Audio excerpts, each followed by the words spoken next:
Assalamualaikum warahmatullahi wabarakatuh. Waalaikumsalam warahmatullahi wabarakatuh. Before we start our meeting today, let's pray together. Read Bismillahirrahmanirrahim together. Bismillahirrahmanirrahim. Oke. Untuk pertemuan malam ini kita akan membahas sebuah teks, yaitu recount text. Sebelumnya, how are you? I'm fine. I'm amazing. Oke, thank you. Alhamdulillah ya masih dikasih kesempatan untuk melaksanakan proses pembelajaran hari ini.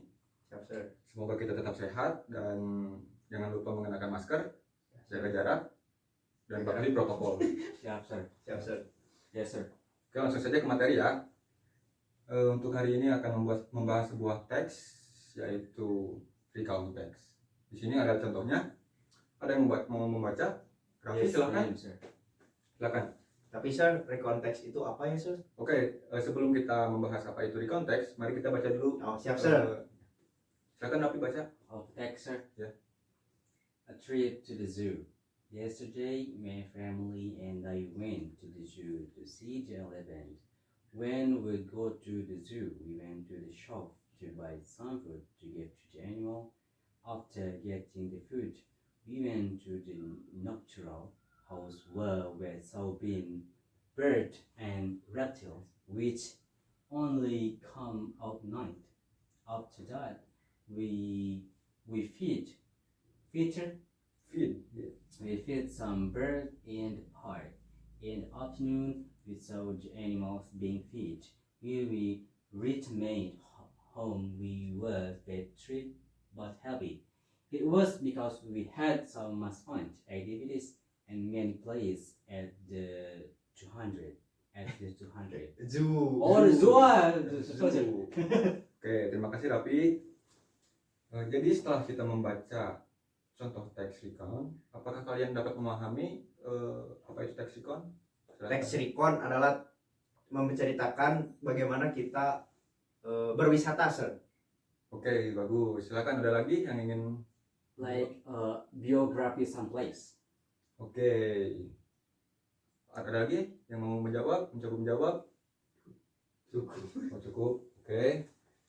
Jadi, teks recount itu adalah teks yang menceritakan pengalaman yang telah terjadi di masa lampau.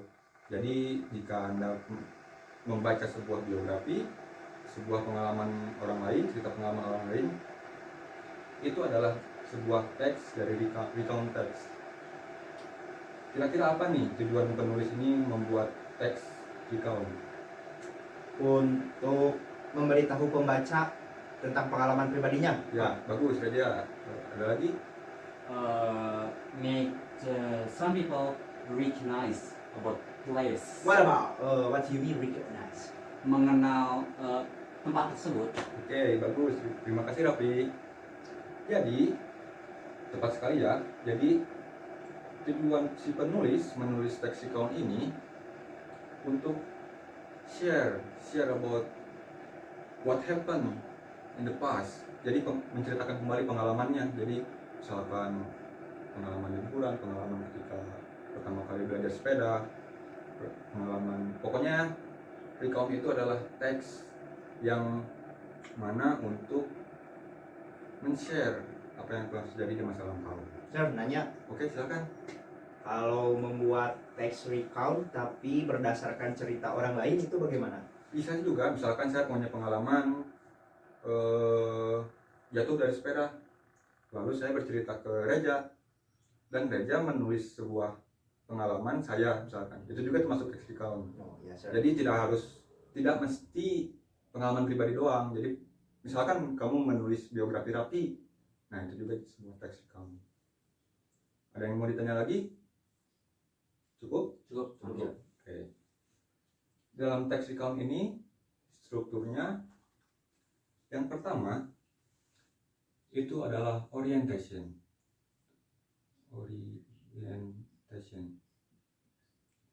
Di paragraf pertama ini biasanya si penulis menjelaskan siapa saja yang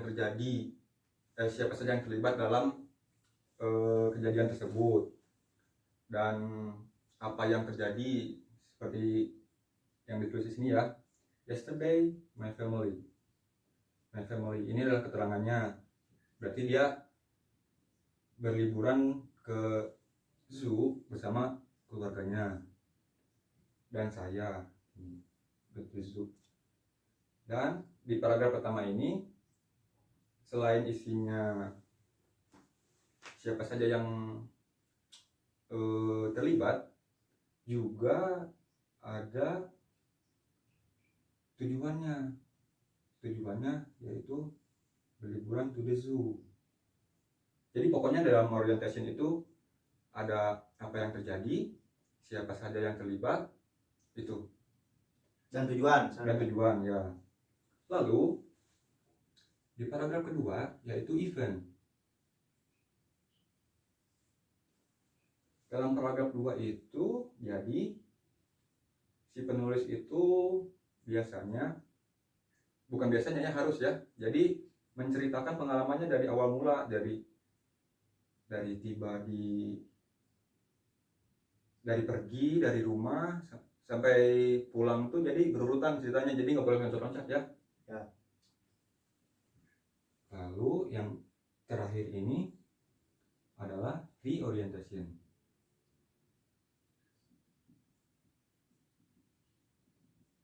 Di paragraf reorientation ini sebenarnya sih ada atau tidak ada reorientation juga nggak masalah, tapi baiknya sih ada reorientation. Jadi reorientation itu adalah isinya pendapat si penulis tentang pengalamannya itu. Seperti lihat di sini ya, we were very happy, tired but happy. Jadi pengalaman si penulis ini dalam cerita si penulis ini, dia merasa capek saat berlibur itu, tapi happy, senang. Ya. Reorientation itu terdapat dari reorientation. Jadi kalau bisa dibilang reorientation itu kesimpulan lah. Oh ya, siap. Baik, sampai sini ada yang ditanyakan? Saya sir. Oke, silakan aja. Untuk penulisan recount text itu harus apakah si penulis itu harus menggunakan penulisan secara akademik atau secara casual? Casual bisa, formal bisa. Jadi jika disesuaikan kepada, misalkan kamu mau bercerita kepada teman kamu, otomatis kamu bisa menggunakan kalimat yang casual. Ya.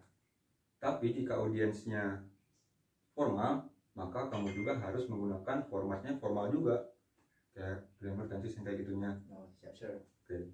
Ada lagi yang ingin ditanyakan? Sir. Oke, silakan.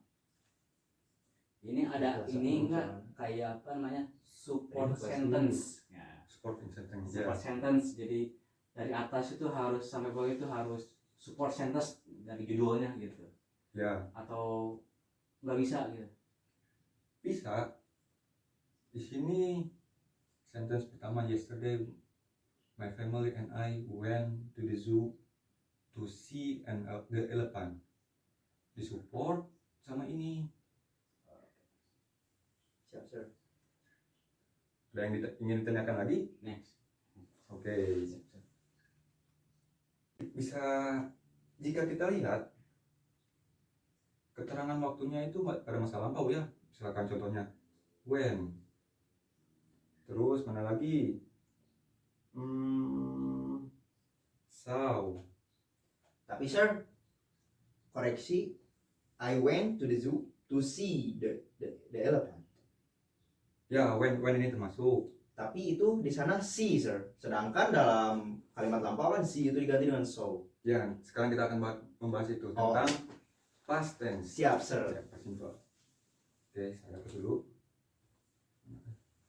Sebelum itu ada soal nih.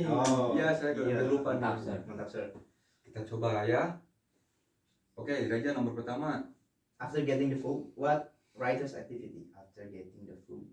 Coba. He went to the nocturnal house where we saw bird and reptile which only come out night. Ditemukan di paragraf berapa? Paragraf 2, sir. Oke, bagus. Lalu nomor 2, siapa yang mau menjawab? Raffi mungkin? Sir. Yes, I am. Why did the writer and his family return after a trip to the zoo? Because so much fun activities and many places in the zoo. Ya, bisa kita lihat ya di paragraf ketiga ya. Nih, dari Tyrant and Oke, nomor 3 ada yang ingin menjawab?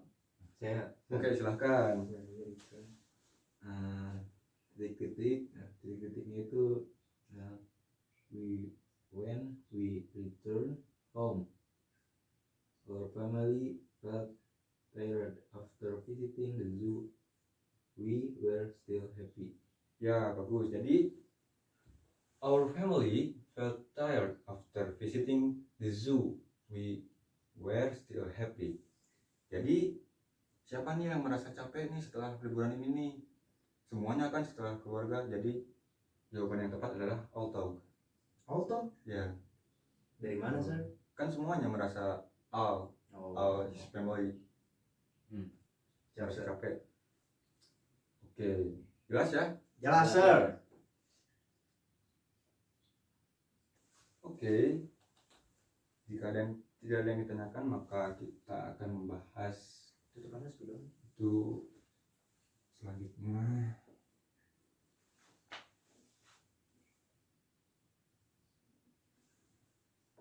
Jika kita perhatikan, kalimat-kalimat ini menggunakan when, so, when lagi.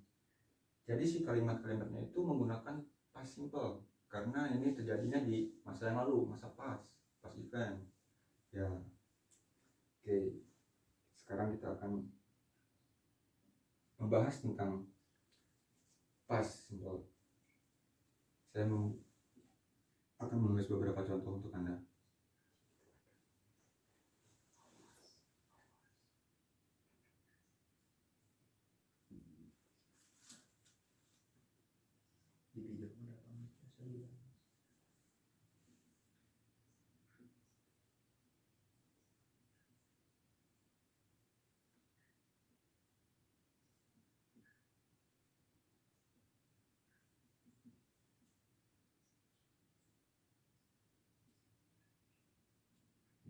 Wait.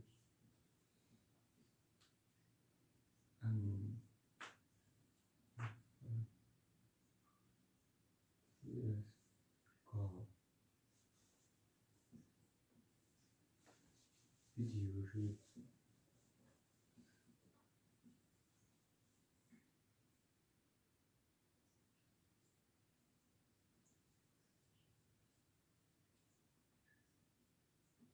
Oke, kita coba perhatikan ya. Di kalimat positif, ada yang ingin membaca? Saya, sir. Oke, silakan aja. I slept on the ice, sir. On the ice. On the ice. I slept on the ice yesterday. Oke, kalimat negatif. I didn't wait over this cold. Interrogatif. Did you read a science book? Oke, jadi terima kasih Raja ya. Ya, siapa? Kita perhatikan di sini nih di verbnya. Verbnya itu pakai sleep, pakai yang lampau ya. Jadi kan kata dasarnya sleep, jadi sleep. Lalu di kalimat negatif ada didn't wait. Jadi di kalimat negatif ini tinggal dikasih not ya. Kalau did berarti notnya negatifnya jadi didn't ya. Sebelum kalimat verbnya, sebelum kata verbnya. Kenapa kata verbnya? Tapi kata verbnya dalam bentuk dasar. Ya, siap, sir. Tidak masa lampau. Lalu di kalimat interrogatif ada juga did you read a science book? Readnya tetap kata dasar nih. bentuk dasar nih, karena di sini ada did. Jadi kita bisa simpulkan jika ada did, kalimat kata kerjanya masih dalam bentuk lampau. Sedangkan kalau tidak ada did, kata kerjanya diubah menjadi kata kerja lampau. Oke, dapat dipahami? Ya, siap sir. Oke. Selanjutnya nih, bagaimana jika kita menggunakan be? Ya, seperti misalkan I was angry with him yesterday. Kalimat negatifnya ada they were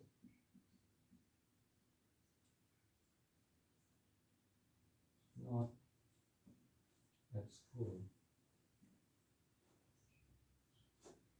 yesterday. Interrogative. Was she English tutor? Jadi, jika kita ingin menggunakan be yang dipakai itu was atau were. Was atau were. Ya, terima kasih Reza. Jadi, jika subjeknya singular atau tunggal, be-nya adalah was. Ya. Dan jika subjeknya plural, be-nya itu were. Nah, she kan itu adalah singular kan? Ya. Ya, jadi be-nya itu was. Sama seperti yang di kalimat positif. Di kalimat positif itu ada subjek diikuti be, langsung kata kerja. Dan di kalimat negatif rumusnya itu ada sama ya seperti positif. Jadi ada subjeknya, lalu be-nya. Di sini karena ini kalimat negatif, jadi ditambah not jadi were not atau weren't. Ya, siap sir. Nah, dan di kalimat interrogatif be-nya disimpan di depan nih, was, lalu diikuti dengan si subjeknya, si an English tutor. Oke, sebelum kita tutup, apakah ada yang ingin ditanyakan tentang materi hari ini? I think enough. Iya sir. Cukup? Ya, Cukup? cukup Yes, sir. sir. Oke, untuk tugas minggu depan Ada tugas lagi sir? ada sir, ada my friend, Ada tugas lagi sir? ada my friend. Jadi Siap sir. tugas untuk minggu depan itu kalian buat kelompok dari bebas ya mencari kelompoknya, lalu tulis pengalaman waktu liburan kemarin seperti ini. Jadi tugasnya itu membuat sebuah recount text. Dikumpulkannya minggu depan ya. Ya, siap sir. Oke. Jika begitu, mari kita tutup pembelajaran hari ini. Sebelumnya saya mengucapkan terima kasih Anda bisa menyempatkan hadir di pertemuan kali ini. Maybe enough from me. Assalamualaikum warahmatullahi wabarakatuh. Waalaikumsalam warahmatullahi wabarakatuh. Okay.